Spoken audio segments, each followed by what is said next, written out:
Welcome to this episode on All Things LOCS. I'm excited just to jump right in here. Today we have Nick Regina. You are the CEO of Spark Financial Group. You guys do all kinds of things with money, and you flew all the way down here to Vegas from Toronto. I'm excited to have you. Welcome. Welcome to the show, man. Pumped up to be here. Thank you guys for the opportunity. Feeling very grateful and amazing setup. I said before we fired the cameras up, this is by far the best podcast setup I've been on. So looks like you guys take this seriously, and I'm excited. Yes. Yeah. Let's dive right on into this. So one thing I wanted to kind of tee up for you, because especially being in that space, where you're working with like financial products and people's money and all that stuff, there tends to be a lot of smoke and mirrors in that space sometimes, right? Mm-hmm. Where people like hear about it, but they don't know necessarily what it always means. What, in your own words, is what you do, and how do you work and help people specifically? Yeah. So essentially we're brokers at the end of the day, and we're selling insurance products, we're selling mortgage products, and we're just the middleman for a lot of the transactions, right? We do have our small private fund that is a debt equity fund where we'll do private lending, or we'll buy smaller businesses or partner on them and kind of work them into our infrastructure. But yeah, I mean, we're on the brokering end, and we're working with the bigger banks, we're working with the bigger insurance providers, and we're providing that, white glove service for the clients and making sure that they get the best possible product that fits their needs. I'd actually like to start right there, because when you say white glove service, customer service, working with people, treating them like gold, having just a top standard, what does that mean to you? And do you feel like that term gets thrown around sometimes with people and they just don't execute it well? Like, tell us a little bit about kind of your perspective on kind of having that white glove service. Yeah. So I originally I came from the hospitality industry from 13 years old to 30 years old. Oh, I you're was kidding. in it. Yeah. I was a busboy, bartender, Illegal promoter. labor. Child labor. Exactly. 100%. And then promoter, and then worked my way into owning and operating nightclubs, 5 of which were in Toronto, 2 were in Miami. And hospitality is just a big part of my background. And no matter what, you'd always bend over backwards to make sure that the client was happy and that they were feeling like they had the best possible experience, right? So it's in my blood, and it's how I was brought up.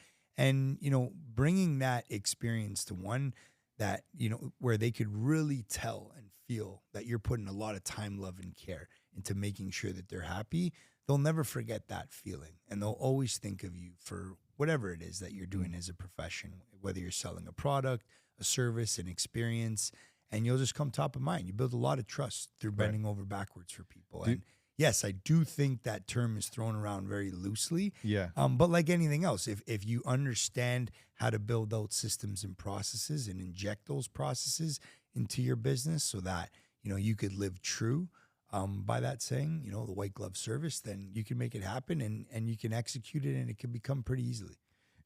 It seems like one of the things that, like, when we know we're doing a great job is because they also tell us, like the market tells us, the clients tell us that maybe they worked someplace else and they work with you guys, and it's like, you guys actually follow up with me, you communicate with me, all that. I'm sure you have like a ton of stories where people were just enamored with your people and with yourselves, just getting those touch points, systemizing them. Communication is a huge core value of ours, and it's like in the CRM system we use, there's not 3 days that go by that we're not touching base with the client, even if the ball's in their court and they still have to submit some documents, or they got to get us some information that we don't yet have and we can't move the file forward. They'll still hear from us, through a phone call, through a message, and through an email, and that shows them that we're involved, we care, and we didn't forget about them, right? And it might be sometimes that they're having a bit of trouble understanding what these documents are, and they're scared to ask a question. So it's almost like, hey, do you need us to explain what that is to you? Do you want us to work with your accountant on gathering those documents? So communication is a big core value. And then, outside of when the deal closes, it's continuing to build on that relationship and understanding more about the client and being able to provide them, just support in the relationship moving forward. And that can mean so many things, right? Like if they're business owners, we get behind their events. If they need sponsorship or they need participation on us coming to their events, we'll send them gifts on their birthday. We'll have it be that, we include them in our events that are free for, clients and those client appreciation parties. So it's about keeping them built into our ecosystem and showing that, we appreciate their business and them trusting us. See, I feel like a lot of businesses that I've spoken to, they feel like, well, if I communicate too frequently, like we're just bothering them. So let's do the opposite. Let's just like barely touch base with them. And like you said, like I don't think anybody ever said, hey, stop over communicating to me, stop keeping me in the loop, or stop updating me. So that's a great point, because I feel like that is an area where a lot of businesses, there's just no follow up, right? And that's such an important thing. They think the initial step that they took, like I had a great meeting with you, I explained the process, and now it's up to you. Like they think I did a great job, and then like you said, the person sitting at home confused as all hell, trying to figure out what the hell to do. But you made an interesting point too of, and you correct me if I'm wrong, you made it seem like it's easier to also do that when you have the right systems built out. And I just want to make sure I got that right. And if that's the case, how do systems actually help you deliver on your customer service and your core value of communication? Yeah, great question. I mean, it makes it, if you have those systems and processes in place, when you're scaling your business, it makes it also possible. I couldn't imagine scaling a business without that. So for instance, let's go into our mortgage division. One of the processes there, we have an introduction discovery call, then we go into document collection, then we go into underwriting, submission, and then client closeout. So there's 5 processes in there. And in that CRM are those touch points. And we make sure to have it be that our staff is trained and know, what those processes are, and they live by them, right? And keeping in touch with the client could be done in a very tasteful manner. It doesn't have to be that it's annoying or you're persistent in a way where you're trying to sell them or close them on something. You truly got to believe in what you do, and you finding a solution for someone, is something that they need. And because you're proud of that, that'll come out in your energy, that'll come out in your tone, that'll come out in your genuine behavior and wanting to, assist them in crossing the finish line on this file. So, those touch points don't always have to be, like, hey, you still owe us X, Y, and Z document, and, the bank needs this before we can get it. It could just be like, hey, listen, you having trouble understanding a little bit more about, or you want to learn a little bit more, and are you having some trouble understanding what those documents that we are trying to collect? I know sometimes that your accountant has a lot of these files. We could do outreach to the accountant and work directly with them, or whatever. It's just like, how can I make your life a little bit easier on this, just to speed it up? And kind of reading between the lines, it's about like stage identification. Like when you mapped out those 5, it's like which stage is the client in, so that we can move them to the next stage. Like what's missing, move them to the next stage, and get them to the finish line. Yeah. It's wild how many people wing that they just see like these are the total documents that we need in order for it to be done, but there's no stage identification in order to actually get that.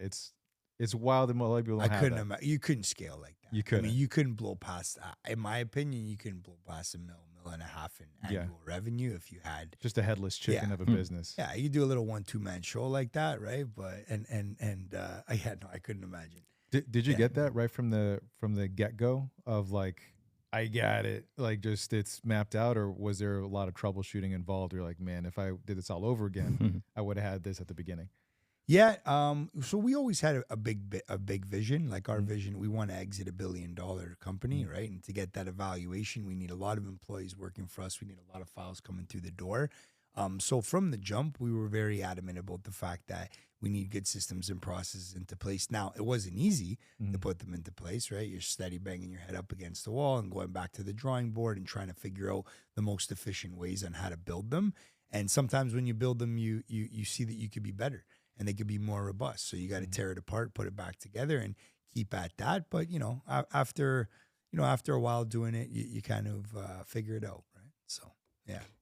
So you just outlined something really quite large there, which is a big goal of $1 billion exit. Yeah. So before we kind of move forward, I'm just curious to know where that's coming from. What's the timeline? Like, what is your big vision? Because obviously nobody puts that number just for the hell of it. Yeah. So what made you kind of target that? And like, what's the ultimate goal that you have here? Yes, you said you got to build that system, you got to do all this stuff, but what's it all for?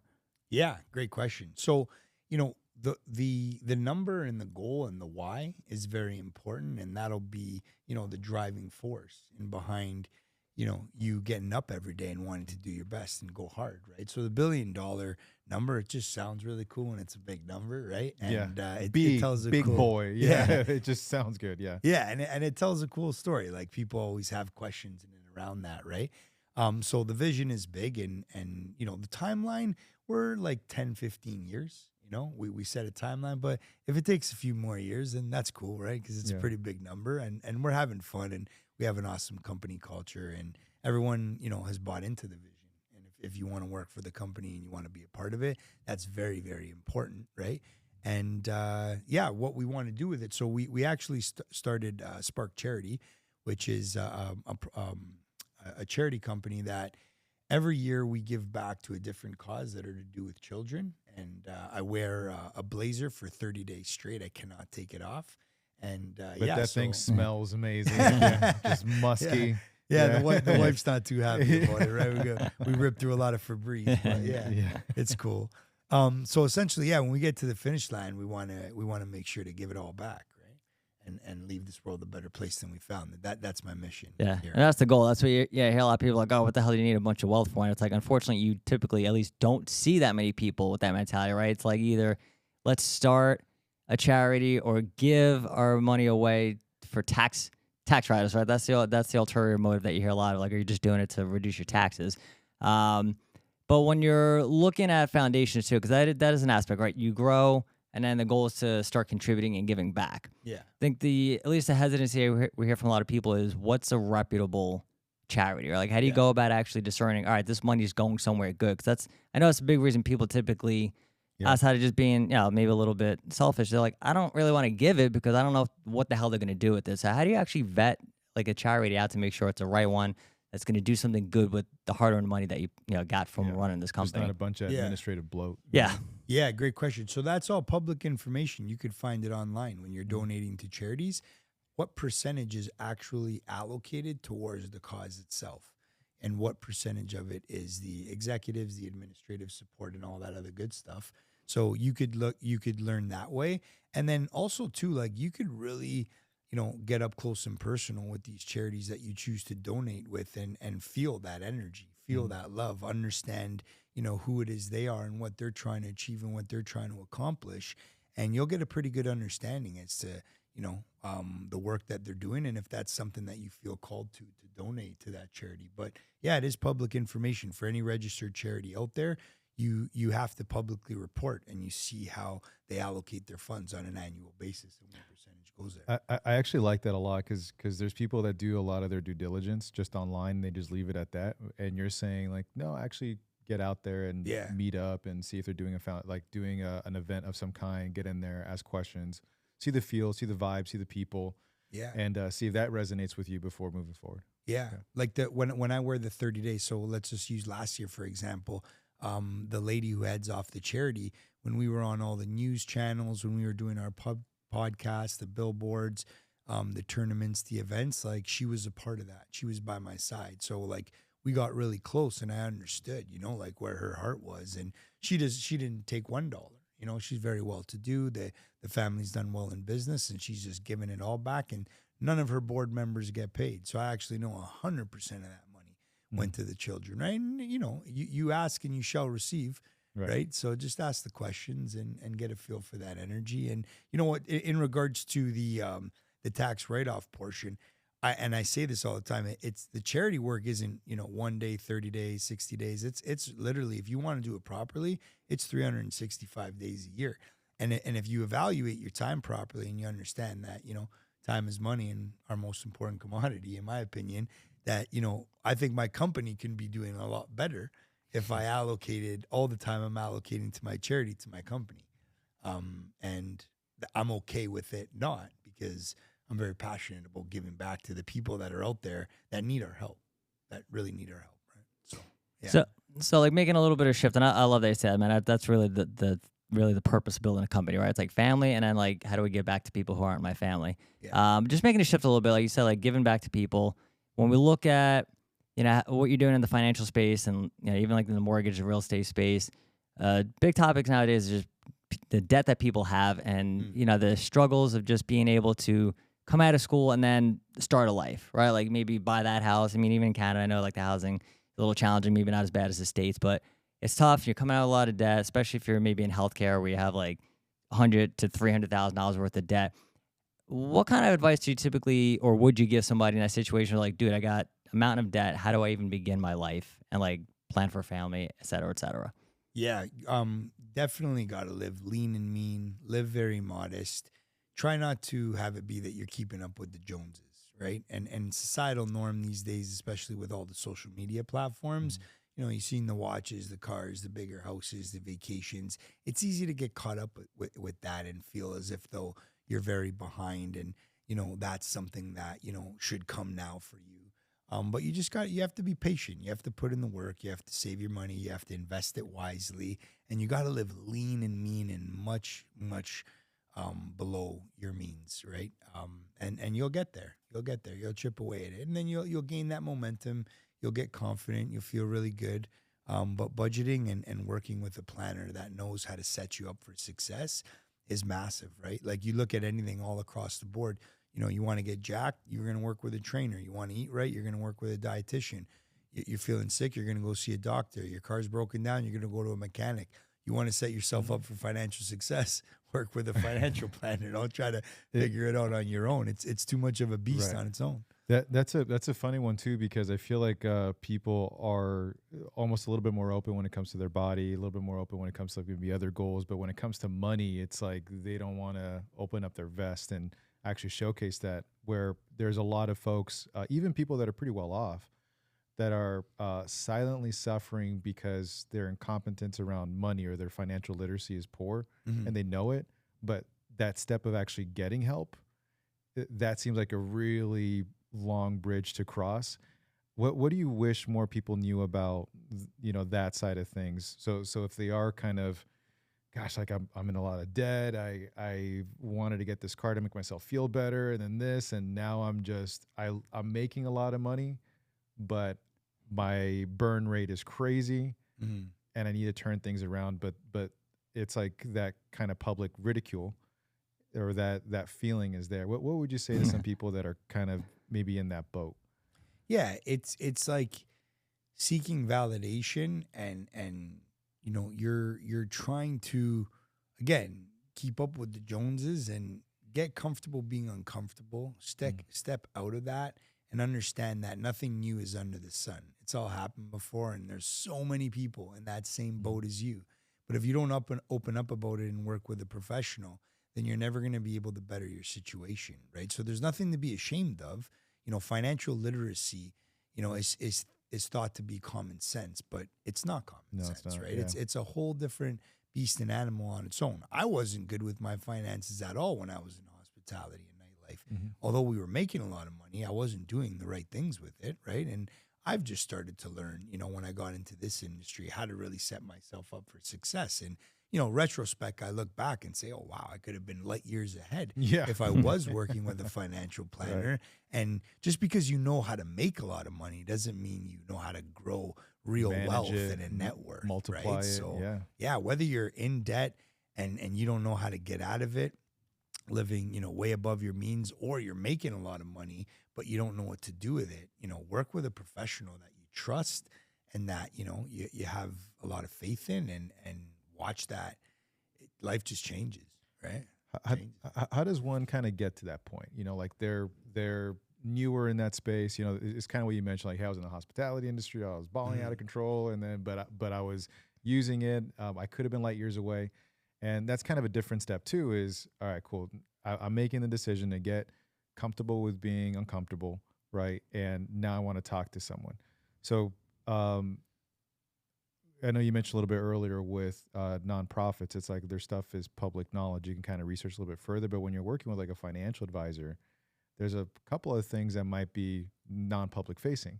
So how does one find that right person for them, especially if they're in a state of not knowing, like, I don't know enough about this to even vet the person? Yeah. I'm big on like using and leveraging my internal ecosystem and my sphere of influence.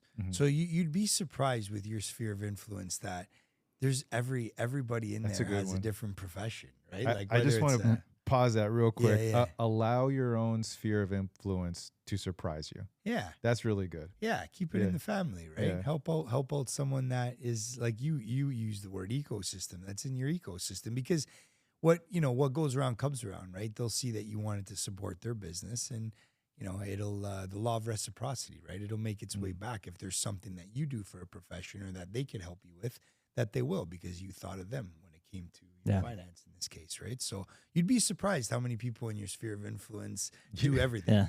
You know what, man? Now that we Yeah. think about it, like there were some like wild situations where like I just put it out into the universe. Hey, what do you think about this? And like, oh yeah, that's like one of my buddies, and he's connected to this. You know, Right? like, what? Yeah, like, yeah, why didn't you tell me, dude? Like, Yeah, no, I know what you mean Yeah. by that. It's happened to me so many times. Yeah. I think the two things, the two big things with that is number one is just using your resources, right? Like I don't have anything in front of me, or maybe somebody doesn't have the capital, whatever. It's like, I guess I can't really do anything. I just got to get a 9-to-5 job and suffer and hate what I'm doing. Versus, like you said, just who'd you reach out to, or maybe who do you know that could be a stepping stone.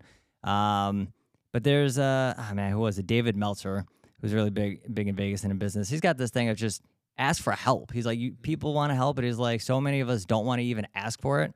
And then there's just opportunities abound that are completely missed because it's either you're too prideful or you just don't think anybody wants to help. And like you said, like, dude, just throw it out there, and you never know who's like, oh, I'd love to help. Like, ultimately, like most people want to, especially successful people, they eventually want to give it back. Like kind of like you're doing on a charity. It's like, I want to help somebody else grow.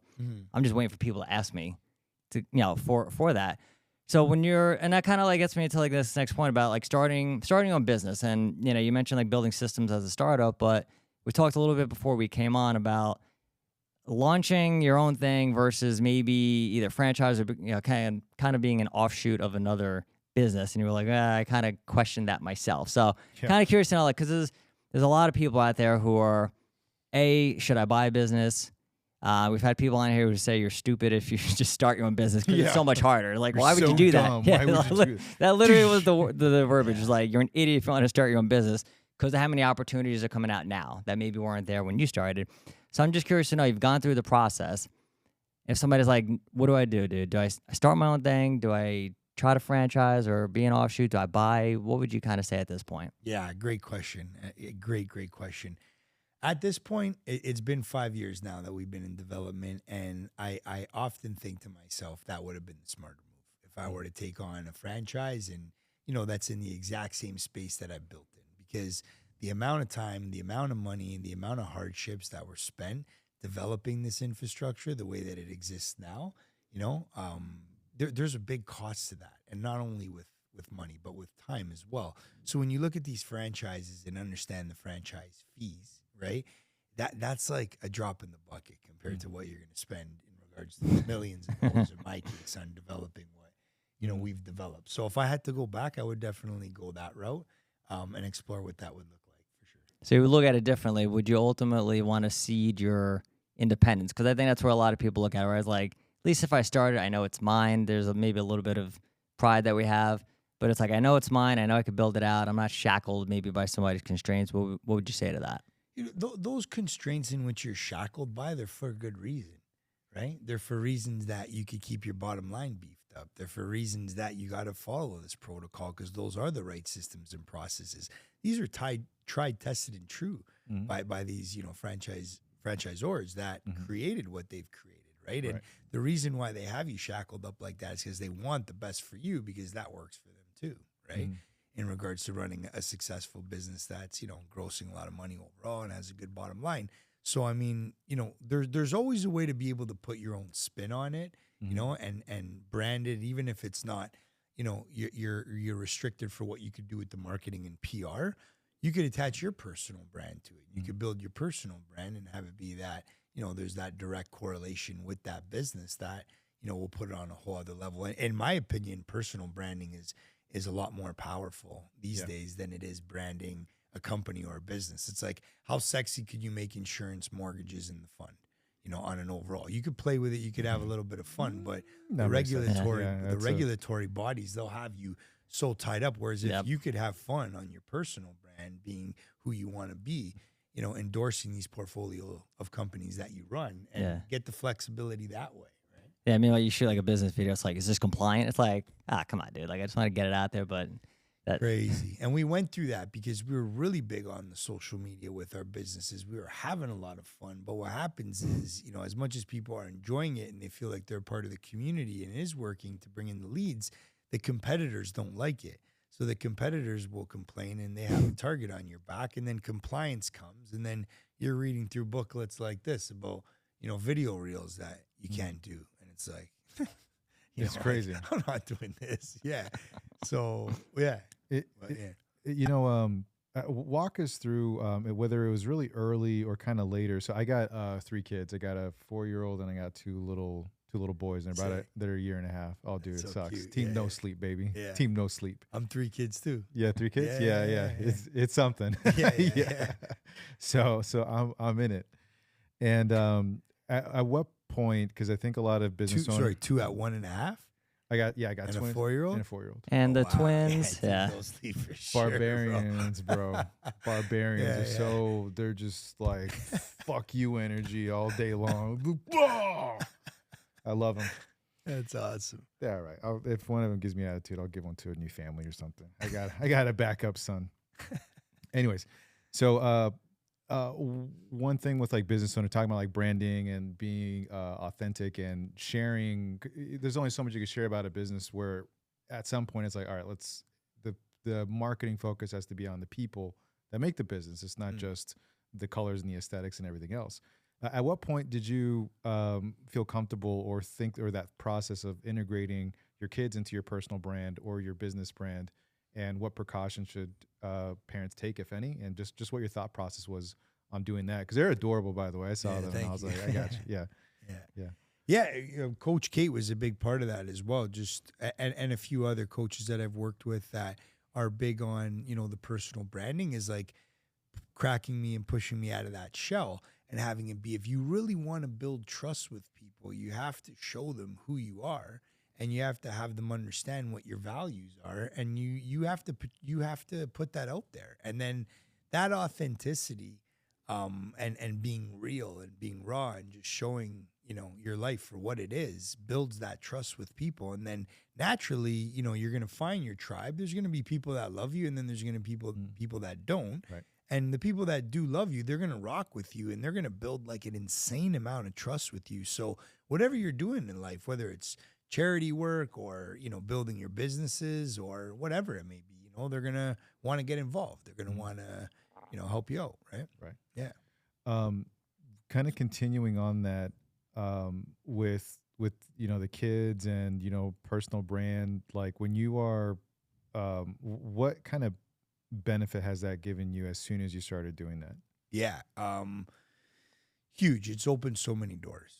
People feel as if they know me before they've even met me. Mhm. So, you know, that again, that builds the trust before I even walk in the room.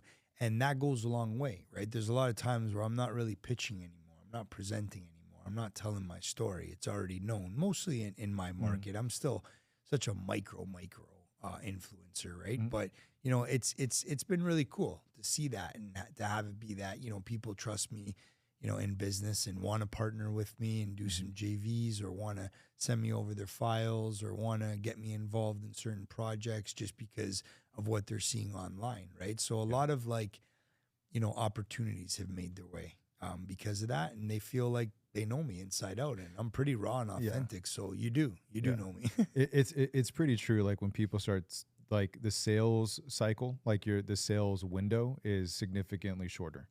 Yeah. Instead of like having like, how are you? Where are you from? What's this? What's that? It's like, I already got it. Let's just kind of get into it. And it's just that much easier. And so what I find too, oftentimes with like other entrepreneurs that are in that similar boat, is like, I close way faster and I close more and more frequently. And then because I vouch for another company or I vouch for my own team, like, hey, I'm just not taking these calls anymore. Yeah. But Steve over here can take care of you. He's my best guy. I trained him myself. And then like that gets closed faster. So it's like that the speed to the transaction is significantly quicker just off of that. Yeah. For sure. Did you experience something like that too? Like when that was going on? Yeah, like if I'm redirecting you to my insurance vertical or my mortgage or my fund, and I'm making the introduction to the GM or someone who's going to be sorting it, like that vouches a transfer of trust. Mhm. And if they trust you, then they trust who you trust, right? So yeah, no, it makes it easier for sure.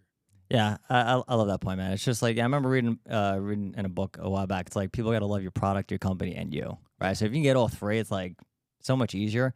Kind of making a little bit of a shift when we're looking at what you're doing business wise and career wise. You're definitely in a field that I feel like is touched a little bit more by what's going on in the world, the market versus some other people. So what's it like having a business where you're like any news could like dramatically shift what we're doing, whether it's, mortgage, finances, the market, what have you? How does that affect you guys on a day-to-day basis in terms of looking how to strategize? And then from a standpoint of being adaptable and needing to maybe make some shifts, how has that impacted you maybe in the past, and how's that impacting you currently? Yeah, great question. Number one thing is you have to be always making sure that you're operating as lean and mean as possible. So you got to cut out all the fat, and you got to double down on what is working and leave out what's not. And then most recently, I've been doing a lot of work with my mentor, and, he's noticed that, no matter how strong the brand is or how thorough the systems and processes are or how awesome the staff is, he says you can't fight the tape, right? Like you can't go against the grain. The climate of the market and the economy is what it is, right? So no matter how good you are at everything you're doing, sometimes you're just simply selling the wrong product at the wrong time, right? So being able to mobilize and bring on a new partnership or a new product to the platform and leverage the infrastructure and everything you built to push that is the answer. And that's currently one of the things that we're working on right now is a partnership with his bank in the Bahamas and on bringing a product to the market in which we feel is the perfect time, right? So, yeah, and just being able to get through it and know that you got to weather the storm. It will get better. You will come out of it. The strong will survive. So there'll be a lot of people that actually, are going to go back to getting full-time jobs and getting out of the entrepreneurial space. There'll be a lot of people that are turned off by the business totally and get into something else or start a business in another sector industry. And then at the end of it, when the storm is over, there'll be the strong that are left, which means there's more market share for you, right? So I try to look at things from, an optimistic perspective and glass half full. So that's what we're doing right now. Yeah, you said some really good things there, and it sounds like common sense, right? When you're like double down on the stuff that's working and get rid of the shit that's not, but a lot of people don't do that, right? They just they let the emotions kind of get the best of them. So how do you guys actually, seems like, again, so common sense, but how do you go about understanding, all right, this is the stuff that's working from a financial standpoint, like it's actually giving us revenue, it's not costing us a shit ton, and this is stuff that maybe is bringing money in but costing us a lot, or maybe it's not bringing anything at all. How do you guys actually tease that out for that business owner's like, how do I know what's working and what's not? Got it. Okay, so I'll use a real life example. So we have our private division in the mortgage lending, and then we have our institutional, right? So we're working with Schedule A banks, Schedule B banks, and then there's a whole other side, which is the privates. So if we're doing SEO marketing, if we're doing social media, and if we're doing events and we're sponsoring, people in the industry or events in the industry that are happening that'll draw a crowd of our target market, and we're looking at our A and B revenue, and we're looking at our private revenue, and let's say we make $1 million or $100,000 a month, and 80,000, so 80% is coming in for privates, and 20,000 A and B. If we see that repeat, for a quarter, right, 3-4 months, what I'll do is I'll allocate my budget that way too. So if I got $100 to spend, right, on marketing, or if I have $100 to spend on events, or if I have $100 to spend on, commission only broker support, that's how I'm going to be allocating it, right? So that's my way of doubling down, right? Is understanding and identifying through revenues, through your pipeline. It's right there in front of you, right? And you got to go with the hot hand. Like for us right now, business line of credits are really, really hot. I'll put out an ad on social media and you'll have like 25, 30 comments because the call to action at the end of the ad would be like, DM me, I'm interested to inquire. I'll put out a call to action on a business line of credit ad. I'll get like 25, 30 comments with people that, want to engage. And then I'll do the same one for mortgages and there won't be one comment. Well, I said that the video was done by the same production team. Yeah. It was the Quality same guy is behind there. the camera. Yeah. The messaging was there, the hook, the climax, the call to action. It was all there, but there's 25 messages compared to 0. That tells me I got to shift and I got to lean more in on the business line of credit product, right? Because that's what people need. Right? Yeah. And then like that's the point too. Like you said, like understanding, do you have a product that's really maybe great, but is it being delivered at the wrong time? Right. And I do feel like that's again a lot of business owners, not just like solopreneurs, but a lot of people like this shit is amazing. It's like, but nobody's buying it. That's And not taking and like just letting their emotion get the best of them. It's like, all right, why versus like understanding why is it not selling? Is it just like you said, messaging? Have I gone through this whole process? Because you just said like off of a single social media post, like a shit ton of stuff that could go wrong in terms of delivering the right message. Yeah. Or it's just a product that people like, yeah, it's a good product, but nobody wants it. That's right. Maybe they don't think they need it. So that's a real aspect of, when you're talking about being adaptable and how to pivot, it's like, do we just have something that we all think is great, but nobody's buying? So let's move on to the stuff that, even though we don't think maybe is great, people are actually buying a lot of it. Let's focus on that. Yeah.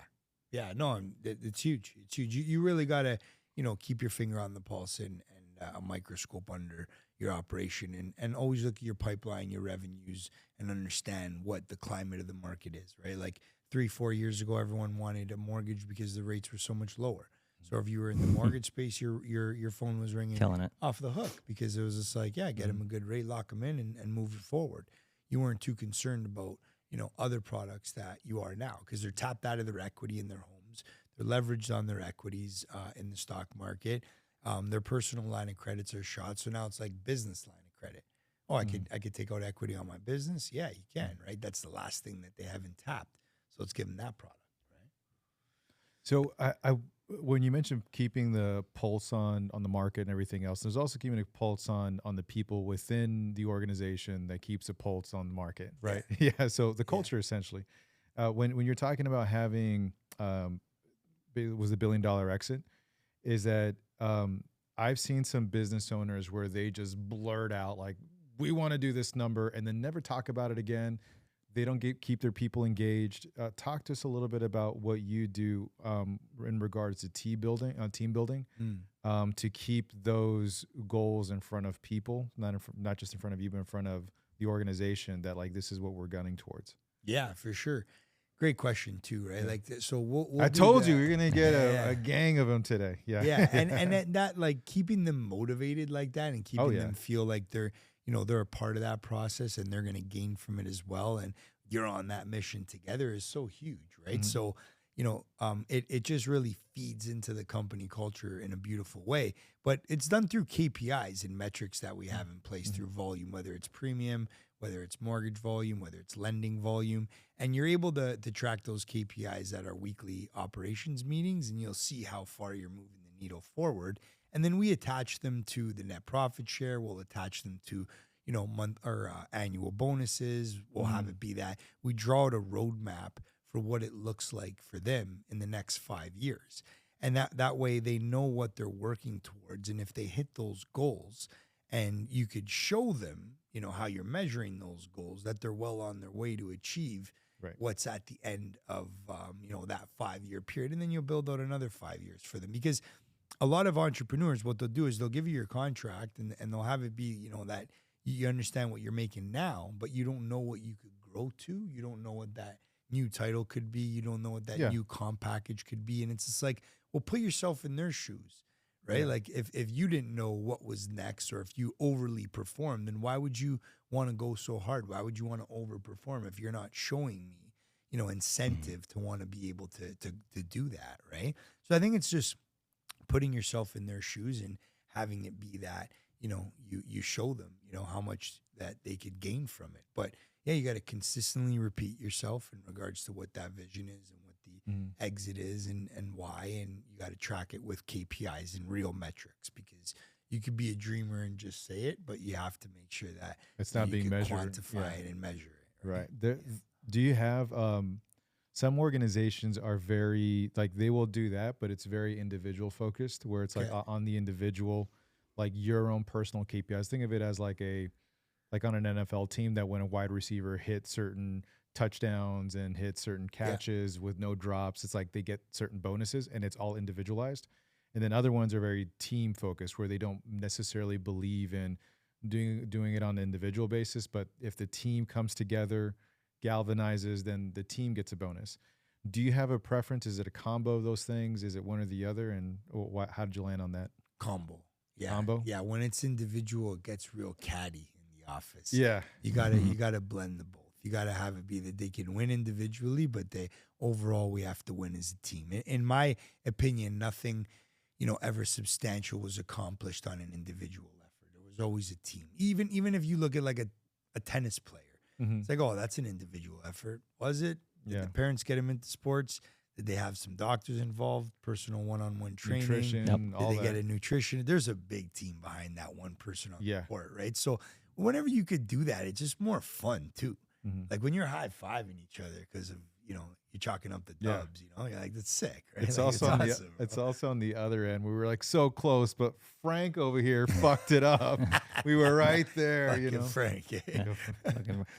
When you're I want to know, because you mentioned mentor a few times. Yeah. But who's in a business that's really, you got this massive vision, and it's hard to obviously do that by yourself. And you just talked about having the team, but how have you positioned people, or how have you at least envisioned positioning people in the right spot to help you kind of chart this growth? And you had mentioned earlier, like, maybe there's times I should spend more time in the business and less in the charity, but ultimately, we kind of need to pull away from the business a little bit to grow, right? So how do you actually position people to do that and not have that fear like, oh shit, we're growing, but like, are we losing that white glove service that we talked about? Yeah, great question. So I was coaching with Patrick Bet-David for a bit, and he showed me a lot about the company organizational chart and how many directs that you should have in your agendas and your operations, and really had it be that, I understood how this thing was going to scale out and still stay a very well-oiled machine, right? And how that corporate hierarchy looks, right? And how,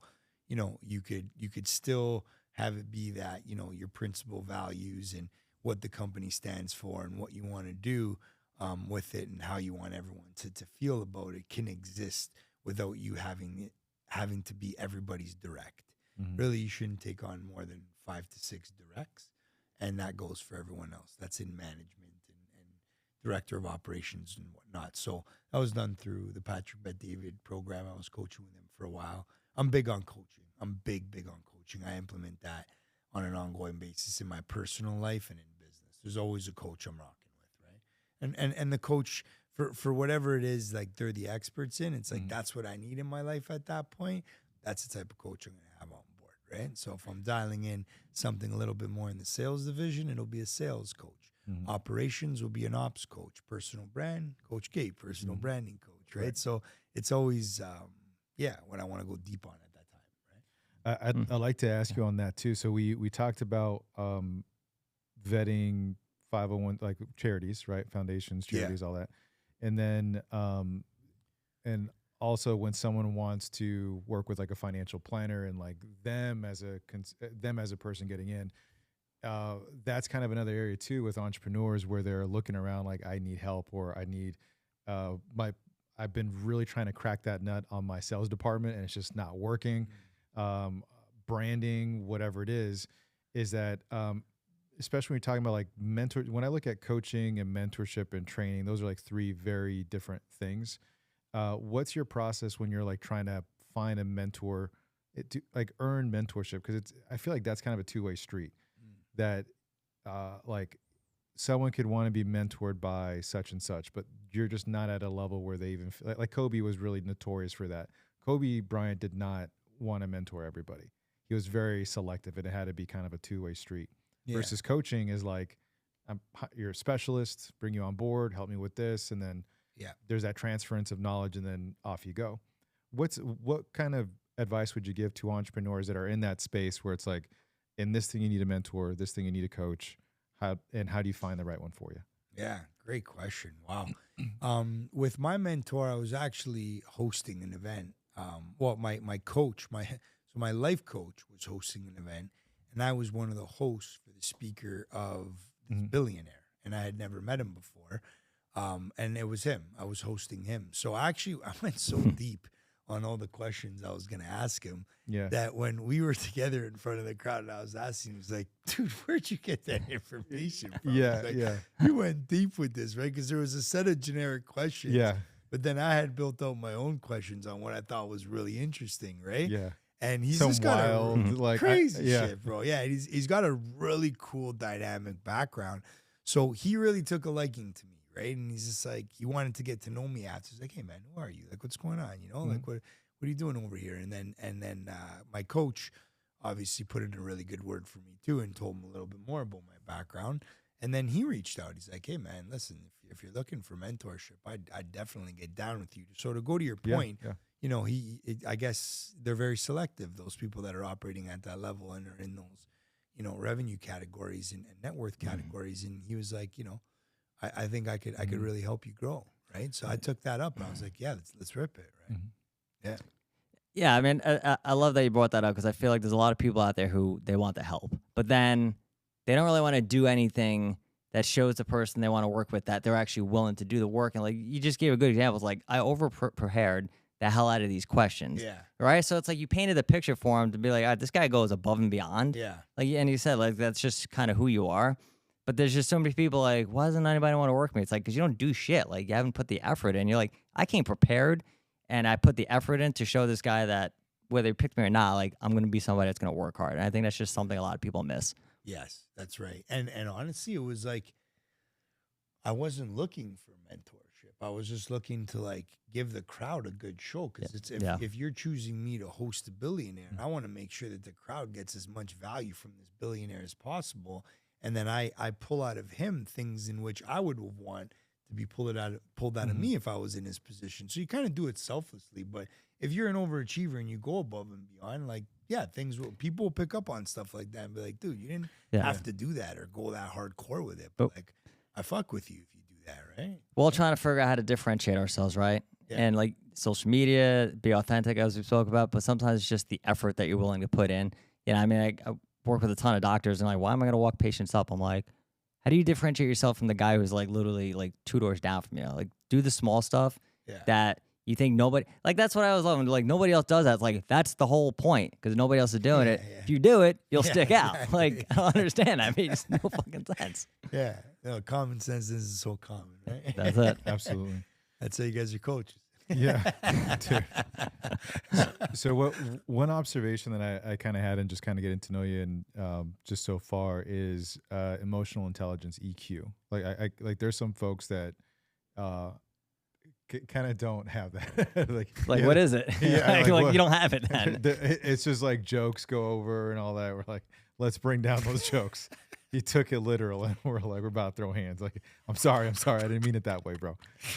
And but emotional intelligence, because I feel like that's probably one of the biggest factors that I see, like kind of higher level performers, billionaires, centimillionaires, where someone has kind of that tactical know-how, but they also have like a charm or EQ around them that it's like when to get to that level, they know that component is extremely important, is to have not just high IQ, but incredible EQ. Talk to us about like if that's something that you're aware of, that you're conscious of when you're working with people and scaling your business, and also working with the mentors and other people that maybe you're mentoring yourself. Yeah, no, great question. For me, like I don't try at that. You know? It's natural, huh? Yeah, it's innate. It's just in me. Yeah, I just for me, it's like, again, just be authentic, be raw, go as hard as you can, you know, and really just give a shit. You know what I mean? And invest. If you're gonna do something, do it right. Invest the time, invest the energy, invest the love. But I don't know how to, you know, like really answer that, right? I don't know. That's a tough question. So then how do you, and I do find that's a challenge for some people. Like, I just do it, right? It's like, I never thought about it, never like systematized it. But then how do you actually maybe trickle that down to the rest of the team, right? Because that's what's like, I'm great at it, but it's like, all right, now how do you get people around you who also have that same mentality? Or if they don't have it, how do you teach it to them? Yeah. So for me, it's like, I'm big on, you know, leading from the back in regards to putting my staff first, right? And helping them identify their weaknesses and things in which they want to improve on and be better on. But, you know, in ways that are through conscious communication and not insulting and not having them feeling like, you know, they're less, right? Or they're not adding up to everything that they should, right? So I feel like, you know, being in tune with them that way and working with them on it, and just kind of enjoying that process and watching them, you know, make build their weaknesses into strengths is cool and is special. And maybe that's teaching them, is just For sure. learning through, hey, you don't have to, you know, make someone feel like they're not good enough, or you don't have to be impatient with them, and you don't have to have it be that you're snapping and that you fire them and replace them, because you could take a look at it and say, okay, what are you having trouble understanding here? How can I support you? Like, that's my job. So I think kind of naturally that happens, right? If that makes sense. Yeah. Because it's so different too, man. When like if you're working with someone that's like maybe on your legal team, or they're IT, and they're like highly analytical. Yeah. And it's like, hey, you need to be kind of nicer on this. You're like, what does that mean, Nick? You're like, oh man. I'm so very similar to you. Yeah. I'll just throw them these fucking wild curveballs that are like sarcastic and just has you like, but there's no reading through Yes. it. It's just like, that was a fucking sarcastic blow, Yeah. and I have to laugh now. Yeah. Right. So I'll weigh out what that person looks like, and like I'll hit him with some jokes, bro. And then you could always shake people up a little bit when you get them laughing and feeling like, don't take it like too serious. Just bro. relax Chill, here. you know? We only got $1 billion cool, goal. man. Yeah. Exactly. No big deal. No, but that's a good point though. Like you said, like it's just like understanding people, and it's like, all right, this person will never be good at confrontations. Maybe like the quiet, like the IT person's like, you got to speak up more. It's like, that's literally not me at all, right? So I'd rather die. yeah, exactly. It's like put an accountant in charge of keeping somebody accountable. It's like, why would you do that? So there's that aspect. But then to your point too, man, it's like you understand people's weaknesses and how to get them better. And I find that we're so often we like to tell people like, you just have to do this. Like I had this mentor who was he was amazing at having difficult conversations, and it'd be like a table full of directors, and we'd all be like, we're not good at it. Like, you just got to have the conversation. I'm like, bro, we don't know how to do it. Like, you yelling at us. You just got to do it, man. Yeah, it's like you yelling at us to gotta do believe. it. It's not going to actually make us get better. So I find where you said, like, how can I support you and how can I improve it? It's just those little things where it's like, all right, how do I help you do what I'm naturally gifted at? Yeah. Even if you get a little bit of an improvement, it's still going to be massive in terms of their world. So that's a great point, man, because that is definitely something that a lot of us, I've done that too. It's like, you just got to do it. I'm like, oh, fuck, I'm doing what my mentor did. So let's not do that and just actually coach and teach them. Yeah. And being sympathetic towards the weaknesses. Because whenever, like, I have a lot of weaknesses myself, we all do it. And it's just like, if people are sympathetic towards it, and then they're solution orientated, and then, you know, they get in there with me and kind of show me some things that could make it so much easier. Like, I've appreciated that like crazy. Yeah. Like, wow, that was cool, man. And like, actually learned a little bit about how to get better at this. And that was awesome that they identified that was a weakness and presented it to me in such a tasteful way. And then it just kind of all sinks in. You're like, fuck, that person's cool. Yeah. I love respect you. for you. Yeah. I love you. Let's move away from Canada together as a team. Yeah. Yeah. So, by the way, just, thank you so much for joining us on the podcast. If someone's watching this, they want to connect to you, what's the best way for someone to connect with you? Yeah. In Instagram at Nick Regina, NickRegina. And you'll see it all on there. It's all linked back and connects to all the websites and other pages and all that stuff. But yeah, that's where I rock out on. Yeah, man, I gotta say, I love what you're doing. I love how you integrate even just charity and all that. I think it's really, really awesome. Thank you. Yeah, and thank you guys again for the opportunity. It was an awesome conversation, and those questions were bomb, man. Very valuable. Yeah. Awesome, man. Very cool. Cool. Appreciate it. We're out. Right on.